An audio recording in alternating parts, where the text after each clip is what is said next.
All right, let's bring in our guest. His basketball journey took him from Duke to Detroit and from Dream Team 2 to the Basketball Hall of Fame and now to this stupid podcast right now. His new book, Game, that's his autobiography, which is available now everywhere where books are sold.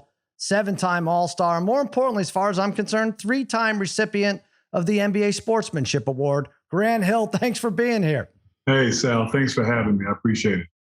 Congrats on the book. There's a lot of great stuff in it, insight and stories. And let me ask you, going into it, was there anything you included that you thought maybe Coach K or some of your former teammates might be upset by, aside from the Oliver Miller stuff?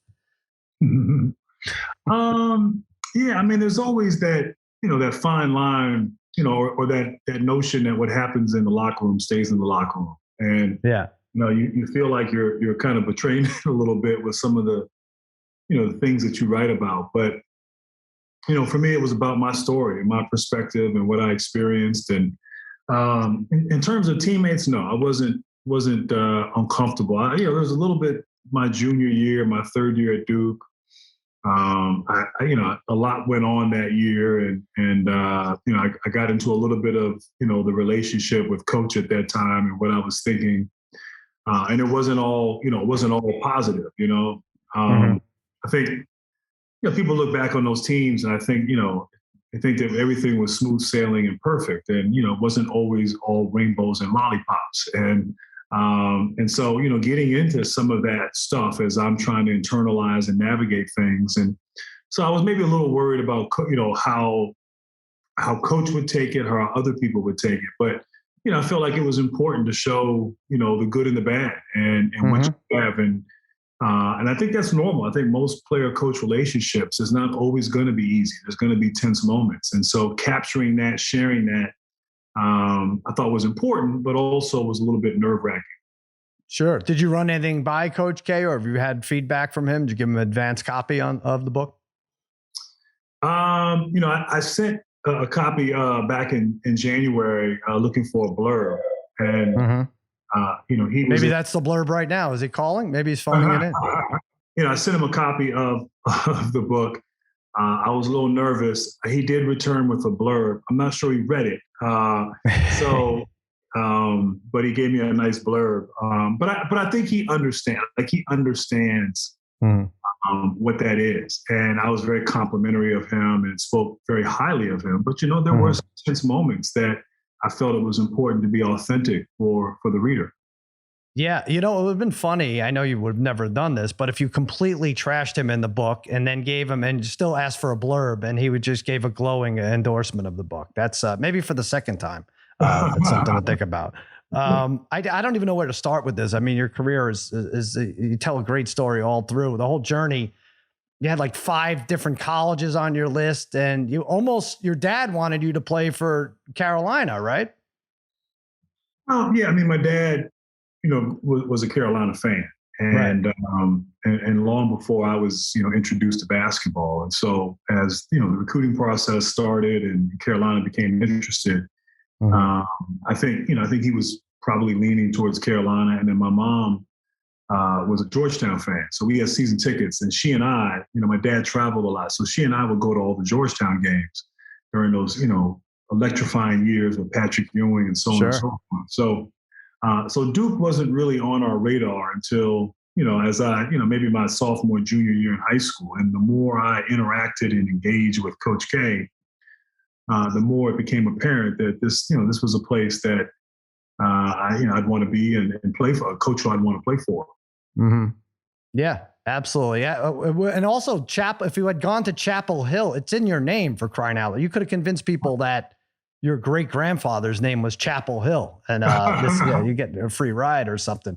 But you did choose Duke, and you talk about some of the, it wasn't all smooth. It was smooth sailing for me because I have to admit I have a gambling problem, and Harry could attest to this. I would bet Duke anytime you guys stepped on the floor. And thank you so much for, I would have had to drop out of college, I think, if not for you guys and your success.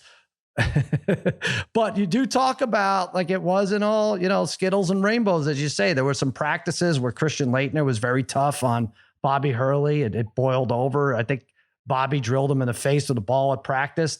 Were there any punches ever thrown, or was that the extent of a lot of the antagonism? Yeah, I mean, look, we were young, we were teenagers. It was a time where, before social media and technology. So yeah, we did foolish things, and a lot is made between Christian and Bobby, but we got in fights. We had all types of things happen. And that was, whether in practice, on the court, in the locker room. I think I talked about in the book, our first ACC game was on the road against Virginia. Mm-hmm.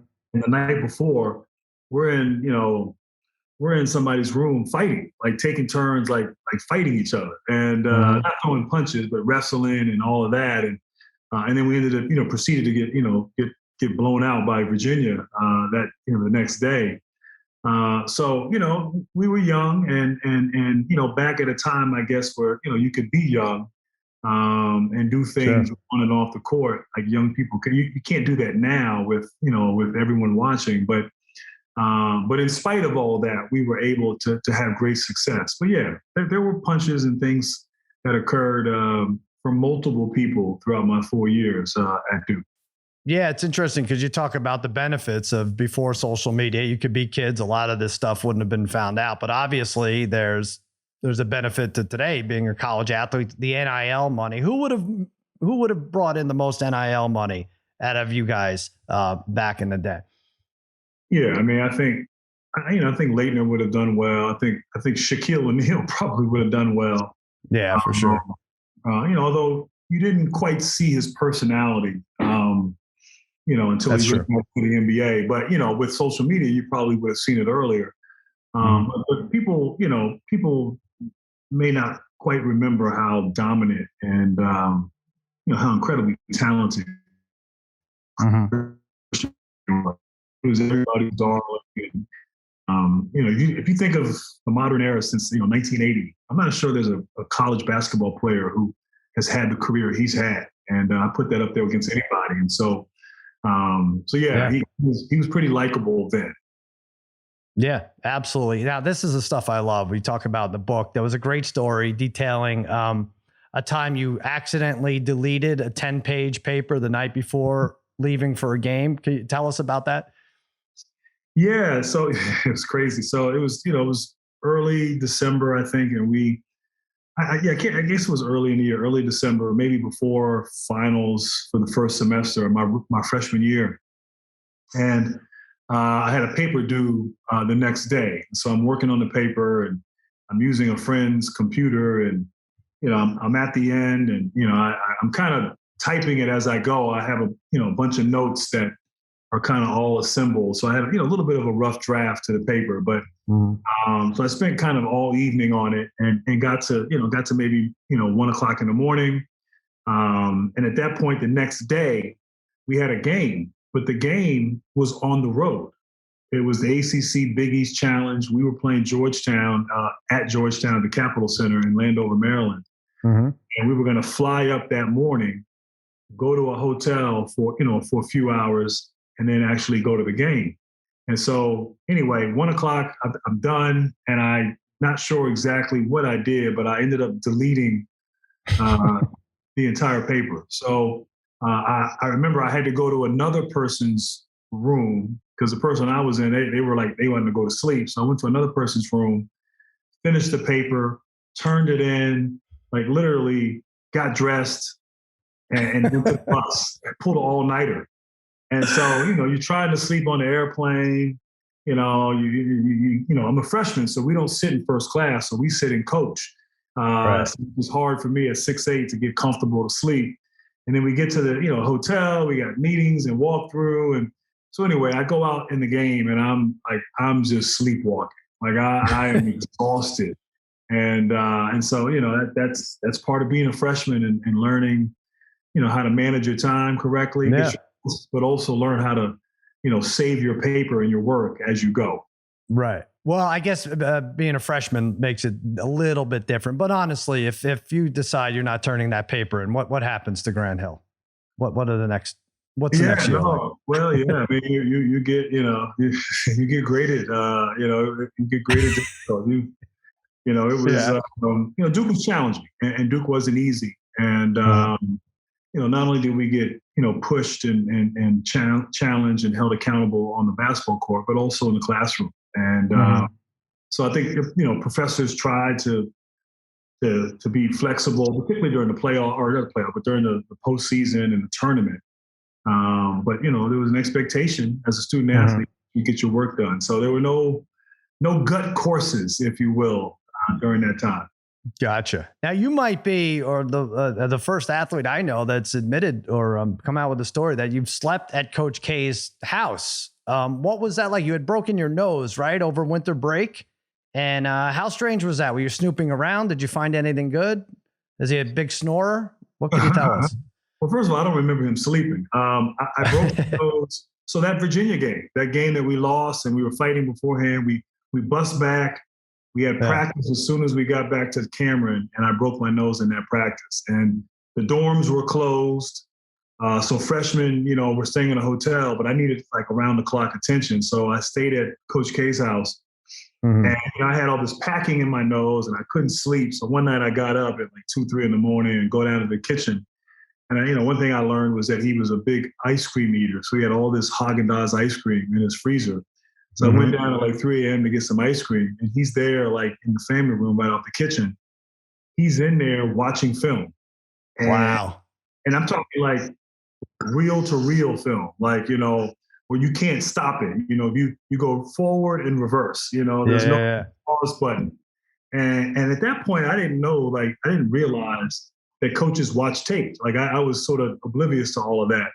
And I got a great appreciation those days for just how hard he worked. When he, went to practice and was there and at the arena and in office, that was one thing. But when he came home, he put a lot of time in watching film. And so all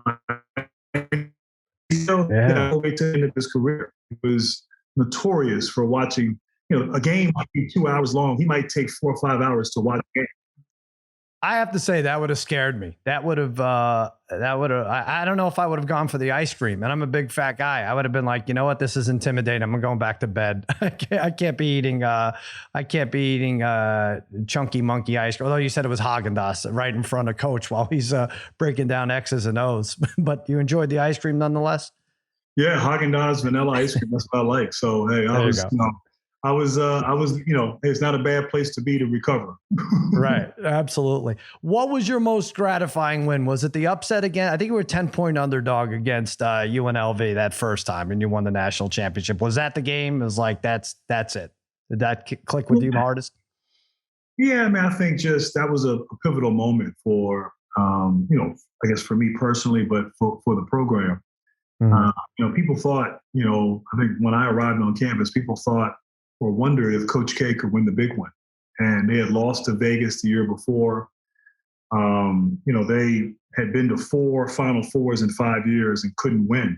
So people were questioning whether that could happen. And then to lose like they did in 1990, come back, play virtually the same team who was undefeated all year, and to beat them, and then to beat Kansas 2 nights later and win that championship. Like, to me, like the seal was broken.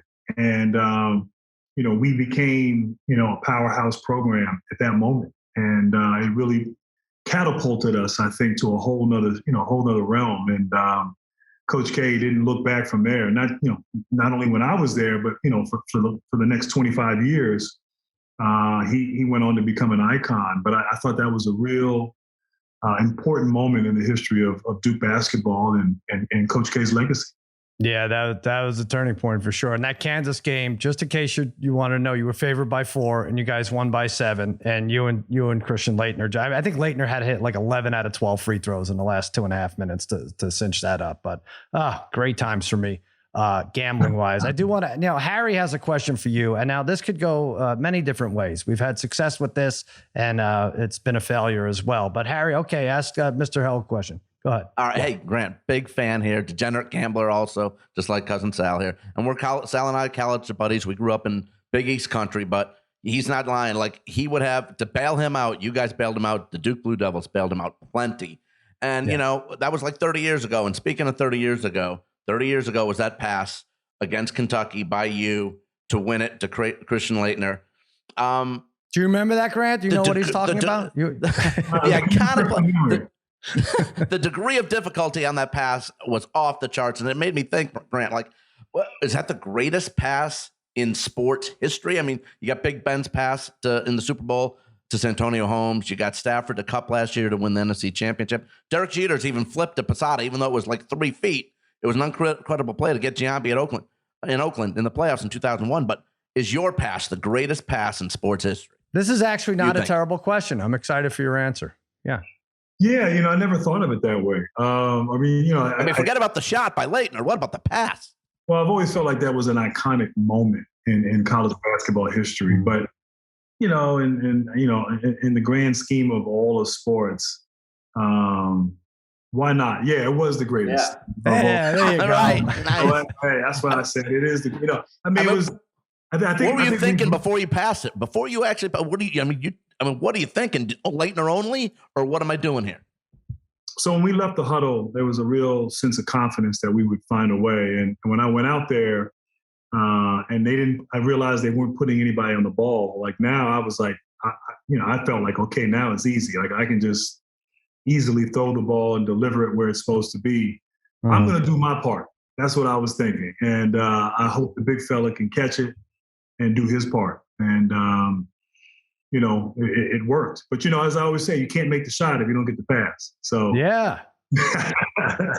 I think swear Sal had Duke money line that game, right, Sal? You had I did. I had you giving 9 to Kentucky, so the spread was already shot, but I think I had you just to win the game. I mean, it was phenomenal, but I do wonder, the pass is underrated, I feel, because a lot of people talk about the shot and the fact that he dribbled and turned around. I wonder if that was discussed in the huddle or if that was just, I mean, he had what did he have, 1.8? I mean, to know that he had that much time to get it off, and everything was perfect about it, right?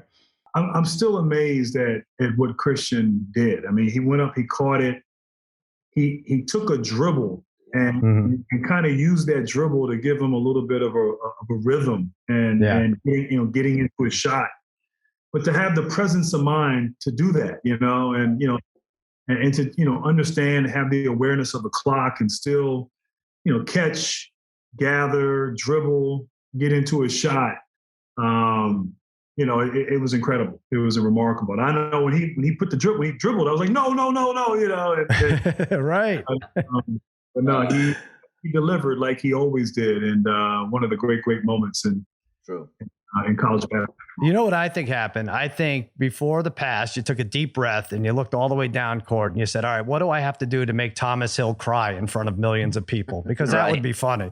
He was a disaster. The hand behind the head's crying. What a visual that we'll never forget, right? Yeah, no, I mean, I think it captured the feeling, the emotion, and there were tears of joy and tears of pain on both sides. But really, I think that kind of just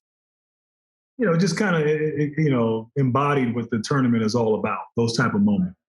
Right. Exactly. All right. So then you go to the pros. And so first of all, 4 years at Duke, which now seems insane, right? It seems like 25 years I mean, it's not even 4 times as long as it's almost 8 times as long. Some of these guys are playing half a year and then going to the pros. But anyway, it helped because you had a great rookie season. You shared the award with Jason Kidd, right? Tied for Rookie of the Year. Mm-hmm. Should you have played one-on-one for that award? I mean, I think they should have broken that tie. Yeah. Yes, I demand a recount. And would you have won if you played one-on-one? Yes, I think so. Okay. And so I love it. So then Detroit, Orlando, Phoenix, and then the Clippers. Was there a stop during your career you enjoyed most? Well, they all were different and unique in a way. I mean, Detroit was one of my best years. I was young. Orlando had, incredible injuries and setbacks, so I never really could get it going. And then Phoenix, it was a little bit of a rebirth. I was healthy. I was older. Was in a different role. Mm-hmm. I think probably Phoenix. I mean, I just think, you're young in Detroit, and you don't appreciate what you have, and then you go through Orlando in that situation, and it gets bad and somewhat toxic. And so to now, be healthy again and just really get like a second, third, fourth chance, I needed Phoenix. I needed to be in that environment and end up my career out there playing and being healthy and being in a good environment. Right. You've said this before, 96 Olympic team beats the 92 team. Yeah, I mean, yeah, of course you play to win. So yeah, I think we could, yeah. We actually, I was with the college group in 92 that beat the original Dream Team. Oh, that's right. That's right. Right. Wow. My logic is the 96 team was better than that college team. So gotcha. There must have been fun stories about the late night card games, though, for those Dream Teams, right? Charles Barkley. Did you just let the shenanigans play out in front of you and hope that no one got in trouble? Yeah, we actually, I remember Chris Webber, myself, Allen Houston. We were up one night watching him play cards, Magic, Michael Jordan, Scottie Pippen, and more cash on the table than I had ever seen in my life. So, and it was cool because we were all, as college guys, like right on the verge, a year or two away from being in the NBA ourselves, and to spend it with those legends was something else. Right. Now a couple more things. I know you're happily married over 20 years. You talk about your wife in the book. Did you know Jada Pinkett Smith said you were the first boyfriend she brought home for the holidays? No, I was not aware of that. You didn't know that? She actually did say that. Do you think if things had gone differently, it would have been you who slapped Chris Rock at the Oscars? Nah, man, look, I'll say this. Out of respect for everybody involved, prior and previous relationships, I never kind of unpacked in the book. And gotcha. Okay. So, and there were a few. So, but nah, I mean, I hope the best for them, and I hope they can work through that, whatever happened. I'll take that as a yes. Yeah. Real quick, players coming out. Anyone impress you? Anyone impress you in the summer league or coming out of this draft, or have you pressed pause on all basketball things for the last few weeks? Oh no! I think I was out in Vegas at summer league earlier this week, and nice. I like Paulo Banchero. I like Chet Holmgren, even Jabari Smith. I mean, those three certainly separated themselves from the pack. I like AJ Griffin, who we drafted in Atlanta from Duke. Mm-hmm. So summer league's always fun. You get a chance to see the stars of the future. And there was some good talent, good basketball out there. So it was fun to be a part of. What do you do? Because this is a pet peeve of mine. We saw, I think 56% of the playoff games ended up double-digit margin at the end. And I don't think that's good for the game. And a lot of it, I think, comes down to the variance in the three-point shooting, right? Typically, the team that lost by 12 or 15 more was 10 for 37 from three. Do you want to leave what's the answer? Is the answer, who cares? It'll right itself, move the three-point line back, or just any combination of those two? What do you think? Yeah, it really did seem like it came down to whoever got hot from the three-point line. And, right. And then having, blowouts. I mean, these were, the margin of victory was pretty incredible. I don't know. I mean, the game has evolved, and three-point shooting is more part of the game now. It's more of a novelty years ago, and now it's a strategy that's used and emphasized from every team. Moving the three-point line back is something. I even had a crazy idea that I hadn't fully unpacked, but how about you remove the three-point line? What would happen if you took the three-point line out? And I'm not saying that's the answer, but I do think you have.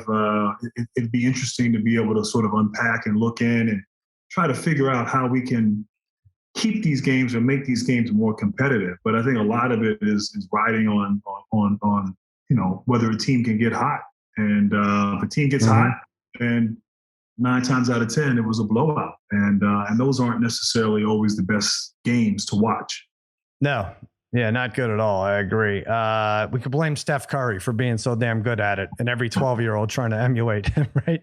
Instead of watching Grant Hill tape. That's what they should be doing at this point. I will say, I met your dad. I mentioned your dad earlier. I met him. Obviously, I'm a big Cowboys fan.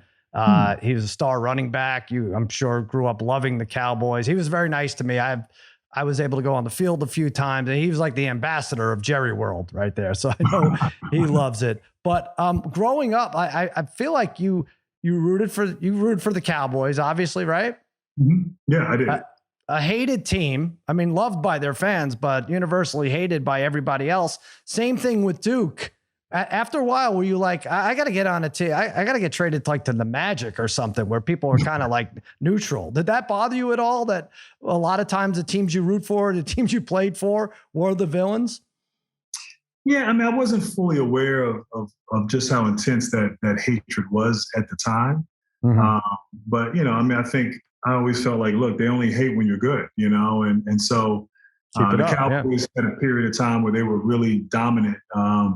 You know, like the Yankees and like, you know, other sports franchises, and Duke has certainly become that and is in that conversation. I think some of that and some of why people feel that way is just because they've been so successful. Yeah. Well, you did it all, and it's all in this book. It's called Game, Autobiography, available now, Barnes & Noble, anywhere you could buy books. Thanks so much, Grant Hill, for coming on. I really appreciate it. It was a lot of fun. I appreciate you, Sal and Harry. Thanks both for having me. Thanks, Grant.